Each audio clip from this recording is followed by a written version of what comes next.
रेखा के पिता दिल्ली में किसी तरह अपने और अपने परिवार का पेट पाल रहे थे। पर एक दिन अरे रमेश, तुम्हारी बेटी के तो समझो भाग्य ही खुल गए। वकील लड़के का रिश्ता आया है। अरे वाह, कब करना चाहते हैं शादी? वो लोग तो जल्द से जल्द ही करेंगे। बाकी शाम को मैंने रेखा को देखने के लिए बुला लिया है। तेरा घर छोटा है तो तुम लोग मेरे घर ही आ जाना। राकेश और उसकी बीवी सारी तैयारी के साथ रोहित और रेखा की शादी कर देते हैं। लेकिन अगले ही दिन देखो रेखा, शादी भले ही हो गई है, लेकिन तुम ये मत सोचना कि मैं किसी जोरू के गुलाम टाइप रहूंगा। रेखा को रोहित की बात अजीब लगती है। मैं ये तो सोच भी नहीं सकती और ना ही चाहती हूँ, लेकिन शादी के अगले ही दिन इस तरह की बात की उम्मीद भी नहीं थी। रोहित रेखा के मुंह से ये बात सुनकर गुस्सा हो जाता है। अरे, काफी जबान भी चला लेती हो। माँ ने सिखाया नहीं कि पति से कैसे बात करते हैं? रेखा अब चुप रहने में ही भलाई समझती है। रेखा, जल्दी से नाश्ता तैयार कर लो। आज पहला दिन है, सारे काम तुम्हें समझा दूंगी। ये नौकरानी है जो तुम्हें बता देगी कि कैसे कैसे क्या करना है। फिर इसकी कल से छुट्टी है। रेखा भी ससुराल में जी जान लगाकर काम करने लगती है। खाली समय मिलता तो पति की वकालत की किताब उठाकर पढ़ने लगती। ये क्या, जब देखो तब पढ़ती रहती है। अच्छा सुन, कल पिता के घर से 20,000 रुपए लेकर आना। मेरे छोटे बेटे की फीस भरनी है। लेकिन पापा क्यों भरेंगे उसकी फीस? अरे वाह जी वाह, पापा क्यों भरेंगे? तो ये बता, हम क्यों रखेंगे तुझे यहाँ? क्यों खाना देंगे फ्री में? अरे, क्योंकि मैं बहू हूँ इस घर की। तभी वहाँ रोहित आ जाता है। अरे वाह, बड़ी जबान चला रही हो। चुपचाप माँ जो कह रही है वैसा कर, वरना सामान उठा और जा अपनी झोपड़ी में।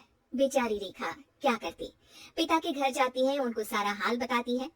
पिता भी जैसे तैसे पैसों का इंतजाम कर बेटी को ससुराल के लिए विदा करते हैं। देखा, अब कहाँ से आए पैसे? अरे बहुत माल है तुम लोगों के पास, बस सीधी उंगली से निकालते नहीं। नहीं नहीं माँ, पापा ने अपनी मोटरसाइकिल बेचकर पैसों का इंतजाम किया है। पता नहीं अब वो ऑफिस कैसे जाएंगे। अरे वाह भाई, ये भी हम सोचे। खैर, जैसे तैसे दिन बीतते हैं। रेखा जहाँ एक प्यारी सी बेटी की माँ बनती है, तो वहीं उसका वकालत की किताब में ज्ञान और गहराता जाता है। हे भगवान, बुरे फंसे। ये केस तो लगता है कि मैं हार ही जाऊंगा। देखिए, मैंने आपकी इस केस की फाइल पढ़ी थी। इस केस को जीतना बहुत ही आसान है। वाह भाई वाह, यहाँ वकालत की डिग्री लेकर भी मैं समझ नहीं पा रहा हूँ, और तुमने रोटी बनाते बनाते ही केस समझ लिया। अरे जाओ जाओ, जाकर मुन्ने को संभालो। केस मैं संभालूंगा। ए लड़की सुन, जाकर अपने बाप के यहाँ से 3 लाख लेकर आ। पूरा घर फिर से बनाना है। छोटी की शादी करूंगी तो छोटी बहू को कहाँ रखूंगी? पूरा घर तो तूने घेर रखा है। ऐसा मत बोलिए माँ जी, पापा इतना पैसे कहाँ से लाएंगे? अब तो वो रिटायर भी हो गए हैं। हाँ, तभी तो बोल रही हूँ, रिटायरमेंट के पैसे तो मिले होंगे ना। लेकिन वो अगर आपको दे देंगे तो बुढ़ापा कैसे काटेंगे? रोहित रेखा की बात सुनकर गुस्सा हो जाता है। ए सुन, चल अपना सामान उठा, अपना बच्चा उठा और निकल यहाँ से।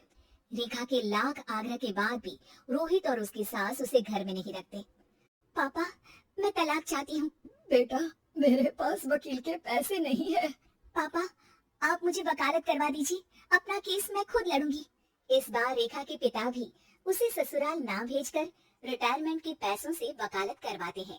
और फिर एक दिन कोर्ट के बाहर, रोहित, आज तुम अपना ही केस हार गए, वो भी उस लड़की से जिसकी तुमने कभी कदर ही नहीं की। रेखा, मुझे माफ कर दो। मैं इतनी बड़ी अमाउंट कहाँ से लाऊंगा? मैं हर महीने पैसे नहीं दे सकता तुमको। पैसे वहीं से लाना जहाँ से तुम मेरे पापा को लाने के लिए मजबूर करते थे। एक पिता अपनी बेटी की शादी उसकी खुशहाली के लिए करता है, ना कि सारी जिंदगी कर्जदार बनने के लिए। अरे, मेरे ही बेटे की किताब पढ़ पढ़ कर ज्ञान बांट रही हो। वकालत की किताब तो ससुराल में ही पढ़ी थी ना। बिल्कुल, यहाँ मेरी गलती रही।